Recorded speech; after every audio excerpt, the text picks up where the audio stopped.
Salut tout le monde, allez, aujourd'hui j'ai essayé de vous faire, comme je l'avais promis sur le Discord, une petite présentation plus qu'un tuto de l'add-on BPainter. Donc BPainter c'est un petit add-on de painting sur Blender. Il ajoute quelques fonctionnalités, c'est pas extraordinaire, on va retrouver à peu près la même chose que ce qu'on trouve sur Blender de base, mais c'est quand même nettement plus pratique, tout est centralisé, et puis il y a 2-3 options qui sont quand même assez sympas.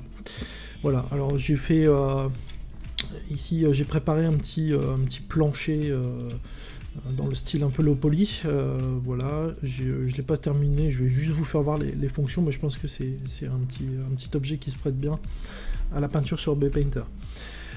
Juste une note, hein, ça n'a vraiment rien à voir avec Substance Painter, on a beaucoup moins d'options, on va pas avoir des textures procédurales, on va pas pouvoir gérer, comment dire, l'usure, etc. Mais par contre, voilà, au niveau du hand painting, c'est quand même super intéressant. Moi, je trouve que c'est aujourd'hui une des solutions les plus sympas. On a bien plus d'options que sur ZBrush, par exemple. Pas Modo, comment ça s'appelle, Mudbox. Ça se rapproche peut-être un petit peu de Mudbox aujourd'hui dans le style. Voilà, allez, c'est parti. Je vais vous faire voir ça. Donc, BPainter, il va se retrouver ici dans le tool shelf. On vient cliquer ici, et puis ici on a l'add-on dans l'état dans lequel on le trouve quand on le lance. Donc la première chose qu'il faut faire, c'est être dans le mode de painting, bien évidemment, enfin le matériel. Donc soit on vient cliquer ici, ou sinon, si on vient se mettre ici en matériel, le petit icône là-haut disparaît. Et je confonds toujours le A et le Z, j'arrive pas à m'y faire ce truc là. Bref, donc ici, même chose, on passe en mode painting. Ensuite, très important, il faut bien sûr un shader, un matériau, passer par l'add-on ici. Parce qu'en fait, tout simplement, il crée un matériau cycle avec un groupe un peu particulier qui lui est spécifique.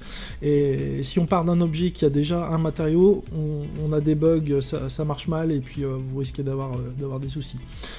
Donc, avant de cliquer sur Start Painting, venez ici cliquer sur New.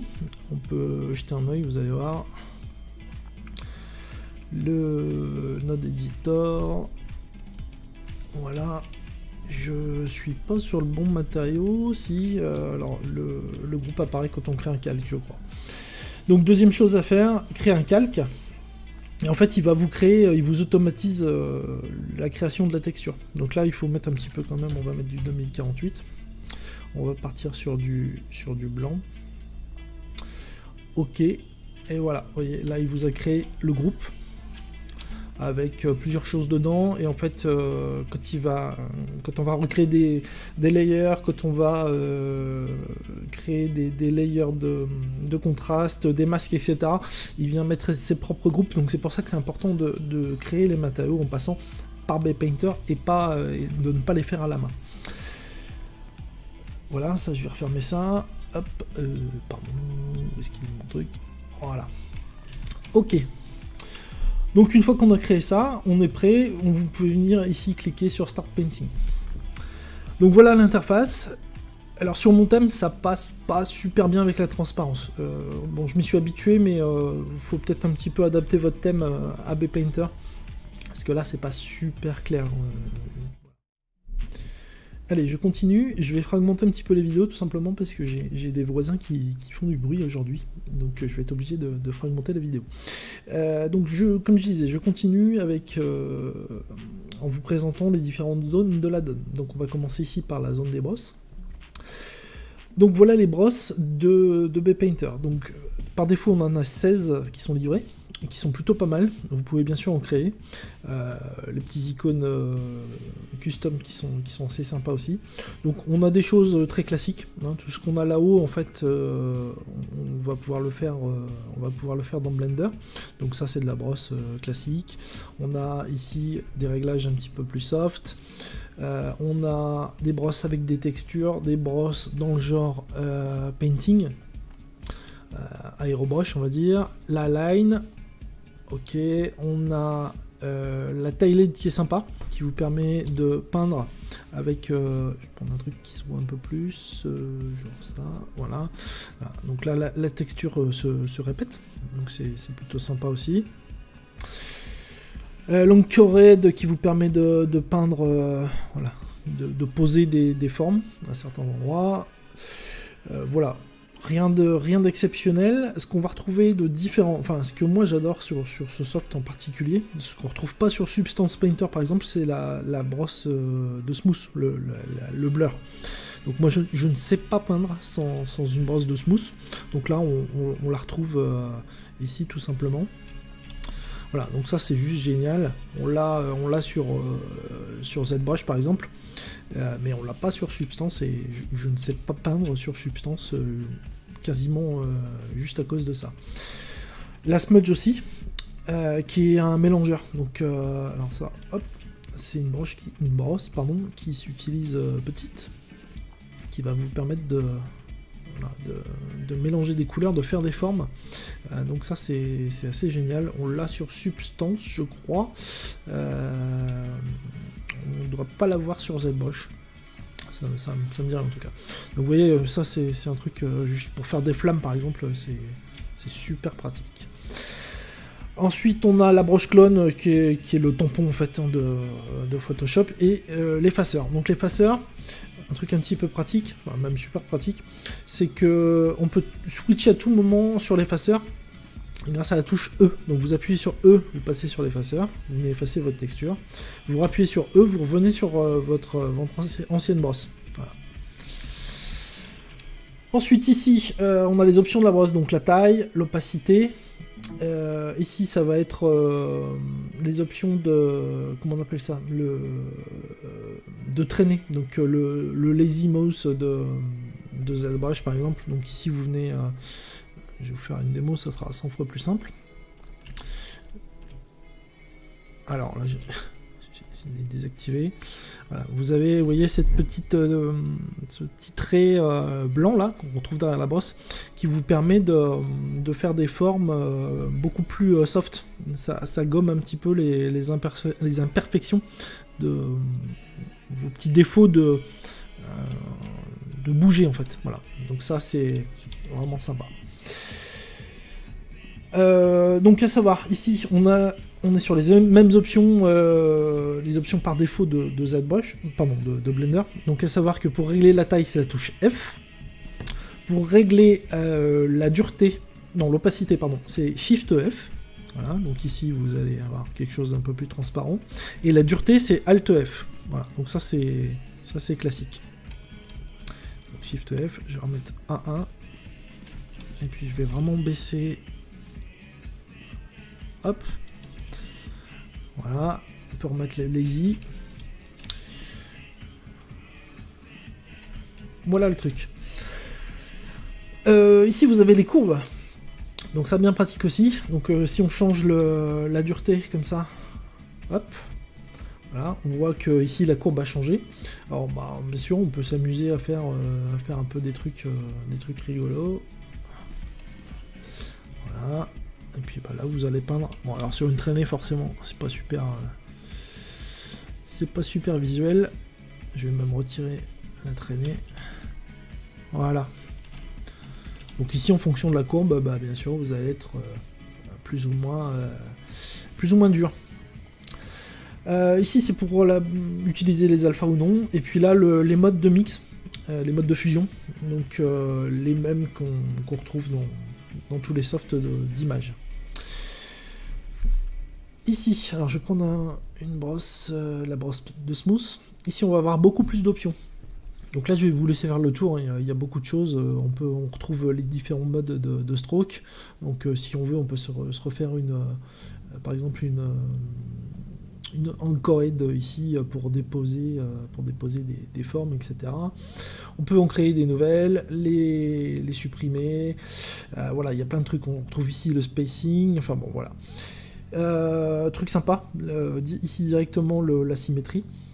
Et puis là tout un tas d'options, je vous laisserai tester, à savoir la brosse de smooth, là, le blur, a tendance à bien ramer à partir de... Alors là, sur cet objet, ça va, mais sur des maps en 2K, en général, ça commence à ramer.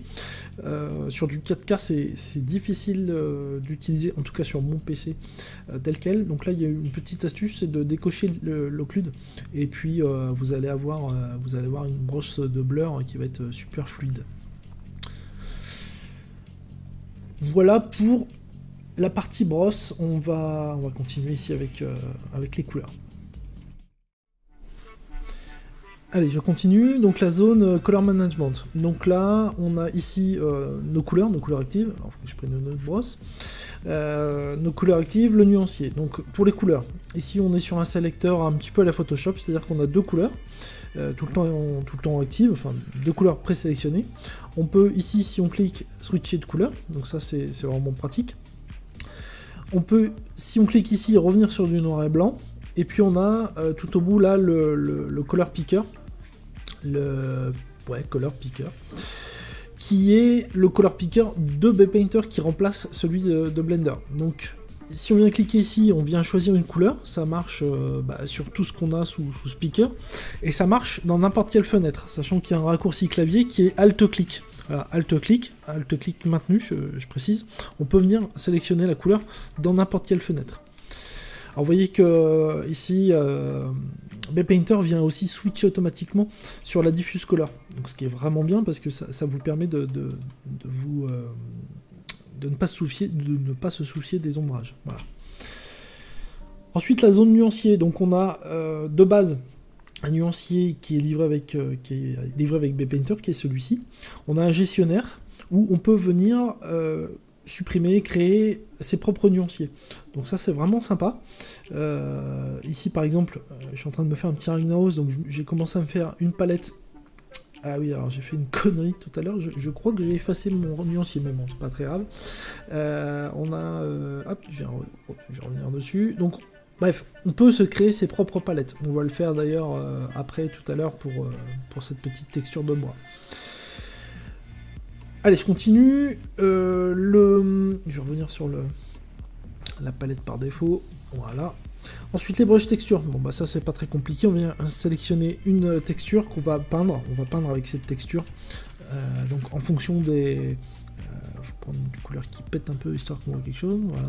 Donc, en fonction des options qu'on va choisir dans la brosse, on aura des effets plus ou moins différents. Hop, je vais virer ça. Ça, c'est vu. Oups là. Je fais des zooms dans mon interface, ça va pas le faire. Ensuite, le stencil. Donc là, le stencil, c'est tout simplement la possibilité de venir peindre à travers des... comment on appelle ça? Des pochoirs. Donc là, ce qu'il y a de mieux, c'est quand même de se mettre sur une vue ortho. Et puis voilà, on va venir bouger notre stencil. Donc les raccourcis, c'est ceux de Blender. Il n'y a pas grande modification là sur Bpainter, on retrouve exactement la même chose. C'est-à-dire que Alt, clic droit, on va venir le bouger. CTRL, Alt, clic droit, on le tourne. Et Shift, non, c'est quoi l'autre? J'ai oublié, c'est Alt Shift, je crois. Voilà. Alt Shift, clic droit, on vient changer la taille du stencil. Et puis bah voilà, le principe c'est avec une brosse qui va bien et une couleur qui va bien, c'est qu'on vient peindre à travers notre pochoir. Voilà. On a la possibilité de l'inverser, ce qui fait que là, bah, on va peindre à l'extérieur du pochoir. Voilà. Hop, je vais supprimer ça, et puis bah, on va voir tout de suite les calques. Donc, cette zone layer, donc là j'ai préparé un petit peu le mesh pour vous faire voir toutes les possibilités, disons que les principales possibilités de cette zone. Donc ici, on a la possibilité de peindre sur plusieurs matériaux. Donc ça, c'est vraiment pratique, parce que ben, ici, j'ai deux matériaux. Quand je vais peindre sur mon matériau rose, donc le matériau 01, le matériau vert, lui, va pas bouger. Et inversement, quand je viens sélectionner le vert, je ne vais pas y toucher au rose. Je vais vous faire une démo. Là, je suis sur du jaune, ok. Donc voilà, là, je peins je peins sur mon matériau 0,2, donc le vert, rien ne se passe sur l'autre. Et inversement, bien sûr. Donc si je peins ici, voilà. Ensuite, ici on a la possibilité de peindre sur différents canaux. Ça, je vais pas vous le faire voir, c'est un peu tricky entre guillemets. Ça permet de venir créer des groupes différents en fait. Le premier groupe que je vous ai fait voir tout à l'heure que crée Bpainter, en fait on va, en les nommant de la même manière, on va pouvoir peindre. Le but essentiel, c'est de peindre surtout du roughness en fait. Voilà. Les autres canaux, on va oublier. Peut-être le métallique aussi, ça se teste. Mais bon, c'est plutôt sympa.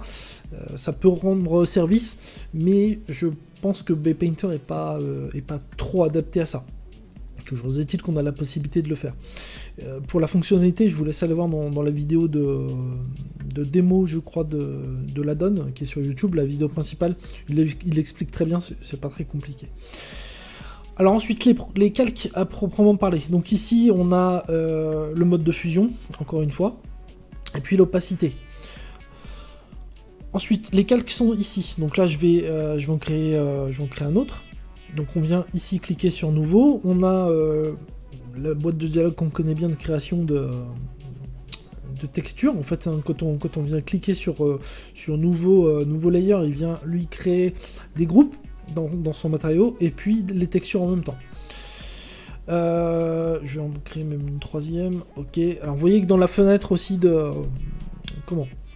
la fenêtre de visualisation des images, on a le canal, enfin le layer actif qui s'affiche.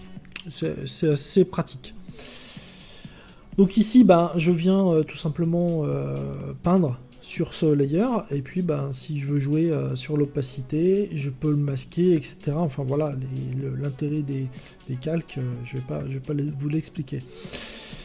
Je vais en créer un autre. Voilà. On peut bien sûr choisir les modes de mix, hein, voilà, les modes de fusion, pardon.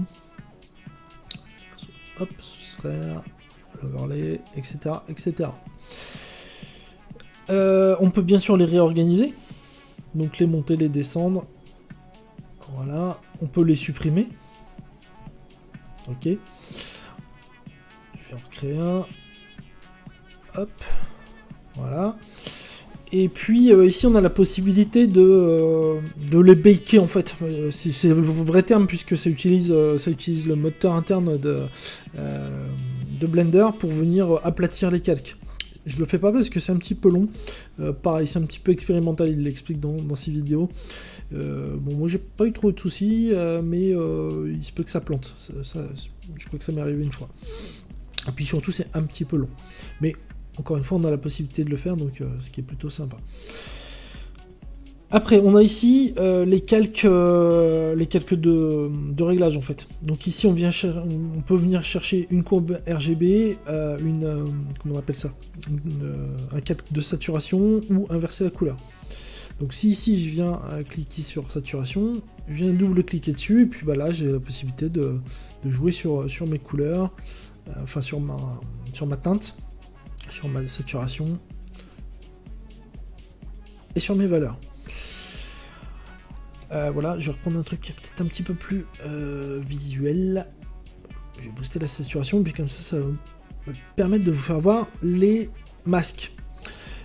Ici, alors les masques, je vais revenir après tout de suite. Ici, ce sont les textures, comment on appelle ça, les textures procédurales. Bon, pareil, on peut venir ici faire, si on fait un noise par exemple, ok. Voilà, vous avez un noise. Pareil, on double-clique dessus, on a les différentes valeurs. Donc ça peut être sympa pour faire des masques. Voilà, là, il n'y a que votre imagination comme limite. Mais c'est pareil, c'est vraiment cool de l'avoir ici, et puis ça permet de faire des effets sympas. Je vais le virer. Ok. Et donc, les masques. Alors, ça, pareil, c'est vraiment cool. Vous venez cliquer ici. Alors, ça sert à rien de mettre des grosses valeurs. 256, en général, ça marche pas mal. Je vais peut-être mettre 512 quand même. Ok. Donc là, ça vous permet tout simplement, en venant choisir une couleur blanche, de définir où est-ce que ce masque ce calque de saturation va s'appliquer. Voilà. Et puis bien sûr, vous pouvez peindre avec tous les outils. Oups là, peut-être pas celui-là. Pardon.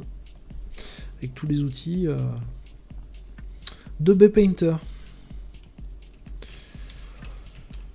Voilà, bref, il y a pas mal d'options. Je vous laisse regarder tout ça. Je pense que vous avez compris le principe. Voilà, je vais peut-être essayer de vous faire voir un truc un petit peu plus concret. On va essayer de se peindre un peu ce plancher pour que ça commence à ressembler un petit peu à quelque chose, même si je vais pas aller jusqu'au bout, parce que bien sûr, le hand painting, c'est assez, comment dire, laborieux. Allez, un exemple d'utilisation un petit peu plus concret. Donc ici, c'est toujours mon même mesh, mais mon plancher. Si ce n'est que ici, je suis venu connecter la normal map. Donc j'ai baké un high poly sur un low poly dans Substance Painter, j'ai récupéré ma normal map, et puis j'ai trouvé la possibilité en fait de la connecter et de pouvoir utiliser Bpainter. Ça j'avais essayé au début, ça marchait pas. Quand je peignais, ça peignait en même temps sur la normal map, et j'ai pas trop compris, mais en fait c'est pour ça que je vous disais au début qu'il faut bien utiliser la création de matériaux de Bpainter, parce que si on fait des matériaux soi-même à la main, ça fonctionne pas. En fait, il faut vraiment avoir ce groupe là d'actifs et puis composer autour. Donc là je suis venu tout simplement mettre un node de normal map, et puis je suis venu connecter ma map ici, et ça fonctionne. Vous allez voir que c'est plutôt sympa, le résultat est pas mal. Bon, regardez pas trop la qualité de la map, elle est un peu naze au niveau des normales à ce niveau là, mais on s'en fout devant, sur le dessus ça passe pas mal. Allez, ça, je vais le replier. On va garder que cette partie-là. Et puis c'est parti. Donc là, je suis venu récupérer le matériau que j'ai créé tout à l'heure. Il suffit de venir recliquer sur Start Painting. Je vais reprendre... alors là, j'ai plein de maps. Je vais pas retrouver mon truc. Je vais la rouvrir comme ça. J'ai pris ici un exemple de hand paint de bois. Et puis en fait, on va tout simplement s'en servir pour venir se créer un petit nuancier. Donc pour ça, ici, je viens dans la gestion des couleurs, je vais virer ça, ok, et puis je vais commencer à venir chercher mes couleurs. Alors, il faut que je prenne une autre brosse. Il faut que je prenne... attends, je suis paumé là... Ouais, il faut que j'en fasse un nouveau. Voilà, ok. Je vais essayer d'aller du plus sombre au plus clair. Donc Alt ici, je clique, je vais venir sélectionner cette couleur. Elle est sélectionnée là, plus. Voilà, plus. Et ainsi de suite. Alors, là, je vais peut-être prendre celle-là tout de suite. Voilà. Alors vous voyez, c'est ce que je disais, le color picker est sympa parce qu'on a son ancienne couleur à côté, donc pour se créer ce nuancier, c'est plutôt cool. Ok, là... c'est un peu light au niveau des nuances. Il faudrait que j'en trouve une autre intermédiaire. Ah, ça peut être sympa. Ouais, même si je vais pas vous faire un truc exceptionnel, faut pas rêver. Allez, je vais prendre ça pour les bords. Ok. Et est-ce que j'ai du encore plus clair quelque part? Pourquoi pas? Ok. Voilà, donc ensuite, voilà, on a un premier layer, ce qui est bien, c'est de le nommer. Background, pardon. Ok. Là, on peut se faire un fil sur... je pense que ça, c'est plutôt pas mal comme couleur de base, voilà. Ok, bon, on va voir ce que ça donne. Je me demande si... Ouais, voilà, sans le wire, ça sera mieux. Et puis voilà, allez, on va commencer à peindre un petit peu. Donc ici, je vais prendre une brosse de soft. Et puis voilà, on va commencer à peindre un peu les bords. Je vais mettre du lazy, ça sera pas plus mal. Je suis désolé, ça s'appelle pas lazy, mais j'ai tellement l'habitude sous ZBrush que j'ai du mal à l'appeler autrement. Ok. Ah oui, un truc. Alors là, je me suis fait un petit peu avoir, mais peignez bien, comment dire, avec vos détails face à la caméra, parce qu'en fait, je vais vous faire voir, si on se met comme ça, bon ça c'est pas spécifique à Bpainter, hein, mais si vous peignez ça, que vous revenez en vue de face, bah bien sûr vous avez peint, c'est pas ce que vous voulez quoi.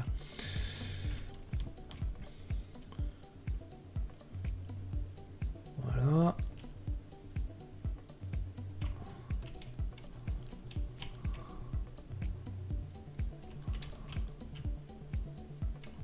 Alors le truc dommage, j'ai pas trouvé, il faudrait que je recherche, mais j'ai vraiment pas trouvé la possibilité, c'est que la brosse, comment dire, on est pas sur une brosse dynamique, ou on est sur une brosse dynamique, je sais jamais dans quel sens ça marche, mais en fait en fonction de la taille de l'objet, la taille de la brosse change, et ça j'ai vraiment du mal à bosser comme ça. Voilà, un petit truc dommage. Allez, je continue vite fait, mais bon, on va pas non plus s'attarder là-dessus. Le but, hein, c'est pas de faire un tuto unpainting, j'en suis bien incapable. Voilà, donc ensuite, ben, on vient chercher le smooth. Voilà, on va lisser. Et puis, bah, le but du jeu, c'est de se faire des formes, de se faire des couleurs qui vont être plus ou moins réaliste, on va dire. Voilà le truc. Voilà, on peut reprendre la soft et puis on va essayer de se faire un détail. Alors là, vous voyez, en fait, je suis parti sur cet exemple, mais je l'avais pas fait, mais c'est peut-être pas l'idéal parce que c'est quand même des tout petits détails à faire, ce qui est pas l'idéal. Allez, on va essayer de se faire cette veine, ça sera déjà pas mal. Hop. Je suis sur ma couleur de base, je sais pas trop. Voilà le truc. Je fais ça un peu à la dégueulasse, hein, m'excuserez. C'est pas spécialement évident de faire quelque chose de correct quand on enregistre une vidéo. En plus, pour ce genre de choses, moi je suis sur la tablette à écran et là, pour enregistrer, j'ai pas ma tablette à écran. Allez, un petit smooth là-dessus.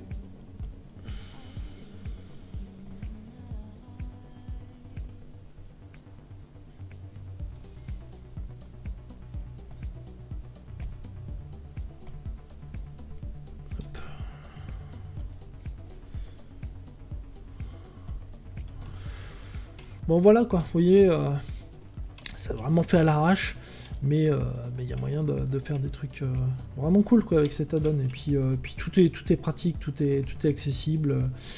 Voilà, j'aurais pu faire quelque chose de comme ça, peut-être que ça aurait donné un peu plus de nuances tout de suite à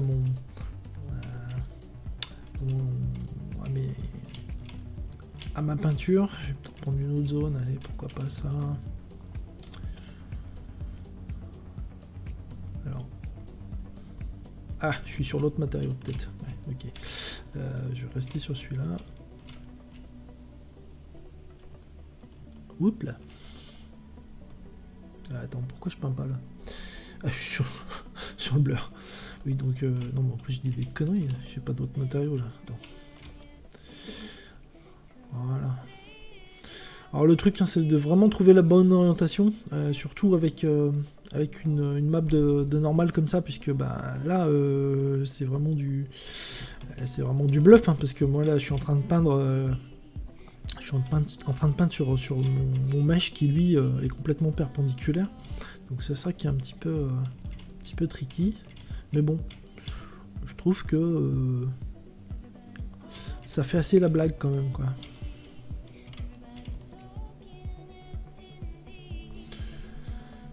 Bref, je fais des trucs très moches, très moches même, mais vous avez compris le principe et vous voyez que en prenant son temps, il y a vraiment moyen de se faire plaisir avec cet add-on. Je trouve que c'est ça qui est cool, c'est qu'on se fait plaisir. Qu'est-ce que je peux vous faire voir qui est quand même sympa? Si, il y a le... Bah, ça, enfin, vous allez me dire, ça on le retrouve bien sûr dans Blender sans add-on, mais le gradient ici est quand même vraiment pratique, quoi. Ça, par exemple, vous faites votre couleur comme ça, hop, tac, hop. Ah ouais, je vais prendre celui-là, ça sera plus pratique. Allez, clique dessus, merci. Voilà.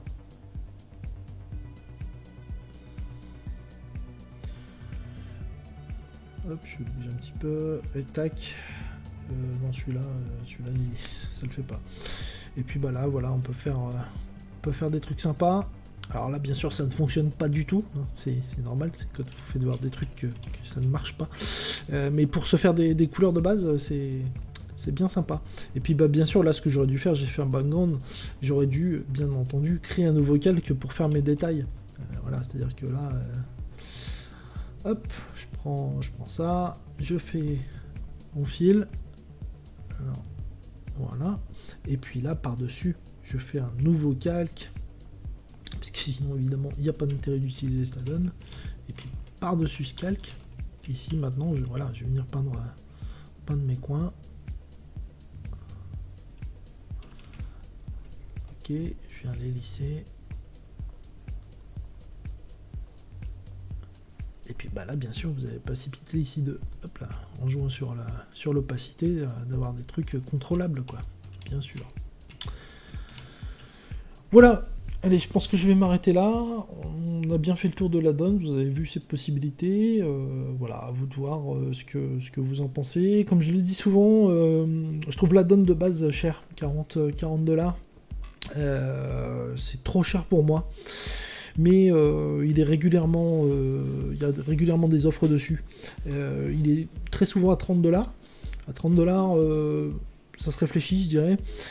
Et puis de temps en temps, on le trouve à 20 $. Là, 20 $, c'est ce que j'ai fait. J'ai sauté dessus parce que c'est quand même sympa de l'avoir.